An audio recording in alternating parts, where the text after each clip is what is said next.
लोकाभिरामं रणरङ्गधीरं राजीवनेत्रं रघुवंशनाथं कारुण्यरूपं करुणाकरन्तं श्रीरामचन्द्रं शरणं प्रपद्ये। भगवान परमात्मा का वास्तविक नहीं, ऐसी कौन सी भी जगह नहीं। इतना ही नहीं बल्कि जीव और परमात्मा एक ही आसन पर विराजमान होता है। खुद भगवान परमात्मा कहते हैं, तैसा हृदयामध्ये मी रामो, असता सर्व सुखाचा आरामो, के भ्रांतासी कामो विषयावरी, मी सर्वांजवळी असे परी कोणासही न दिसे, मृगनाभी कस्तुरी वसे परी गौसे न गौसे तयाते। तारीख 1 जुलाई 2021 की बात हम कर रहे हैं। उस दिन पंढरी की वारी है। तो हर साल लाखों की संख्या में श्री क्षेत्र अलंकापुरी से पंढरपुर के लिए संतों की पालकियाँ रवाना होती है। उस यात्रा में लाखों भाविक शामिल होते हैं। ये लगभग 800 साल की परंपरा बताई गई है।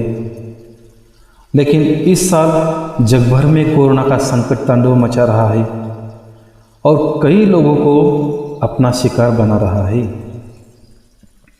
और कई लोगों को मौत के घाट उतार चुका है।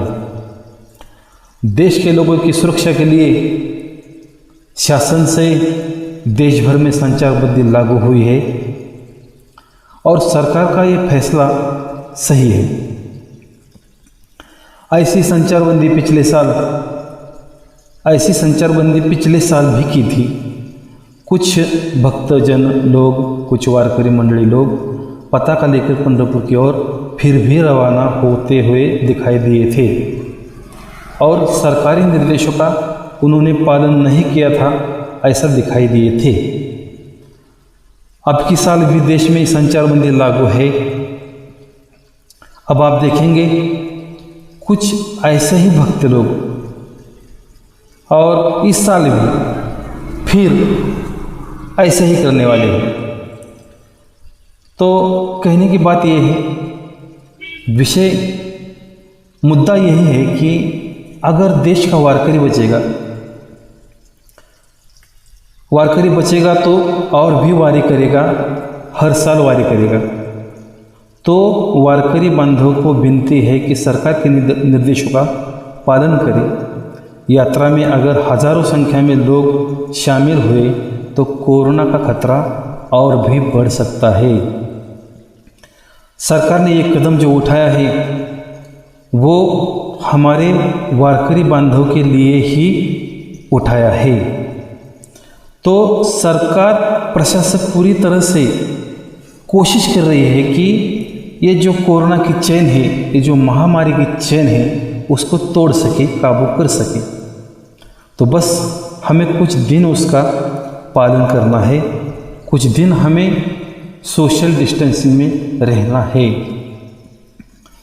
अगर कुछ लोगों को, कुछ भक्तजनों को ऐसा भी लगता होगा कि अगर इस बार हमने वारी ही नहीं की तो कैसा होगा, वारी अगर हमारी चूक गई तो क्या होगा, बहुत साल पुरानी हमारी वारी है, अब चूक जाएगी तो क्या हुआ। अब वारी चुकेगी तो कुछ भी नहीं होगा, क्योंकि वारी नहीं की तो हमारी साधना में बाधा आएगी, बाधा आ सकती है, ऐसा नहीं है। कई संतों की वारी इससे पहले भी चुक चुके हैं और कई संतों ने वारी की ही नहीं है। तो फिर भी भगवान परमात्मा ने उनके अंतकरण का शुद्ध भाव देखकर उनका अंगीकार किया। वारकरी संप्रदाय की उपासना का साधन ये भगवान का नामस्मरण बताया है। तो वो नामस्मरण आप कहीं भी कर सकते हैं। कालवेव नाम उच्चारिता नहीं, तो उस नाम से भी वही पुण्य आपको मिलेगा जो वारी करने से मिलता है। तो वह तो आप कहीं भी कर सकते हो, घर में भी कर सकते हो। हर साल बड़ा ही जल्लोश करोगे तो ही पुण्य मिलेगा, अथवा अब कैसा होगा, वारी नहीं तो हमें पुण्य नहीं मिलेगा, ऐसी कोई बात नहीं है। इतिहास में ऐसा हुआ है, जो भक्त भगवान के पास नहीं पहुंच सका, उसका अगर भाव शुद्ध होता है तो खुद भगवान ही भक्त के पास आए हैं। उसमें भक्त पुंडलिक, श्यावता, गौरवकाका इनके नाम शामिल है, इन संतों के नाम शामिल है।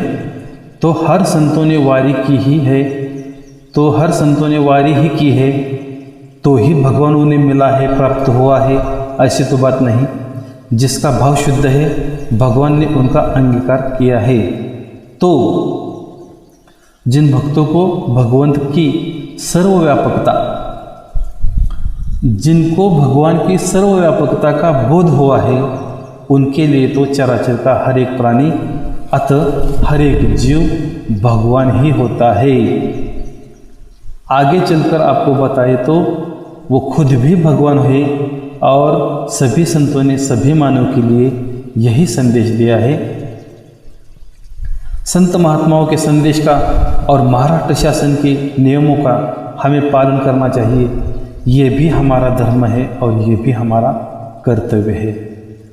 अपने ही गांव में, अपने ही घरों में इस वारी का अनुभव हम अब के साल मानस वारी करके ये कर सकते हैं।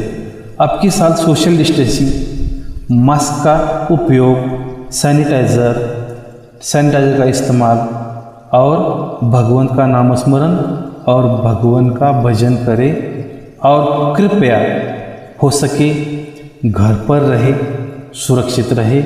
Stay home, stay safe and take care and जय श्री कृष्ण।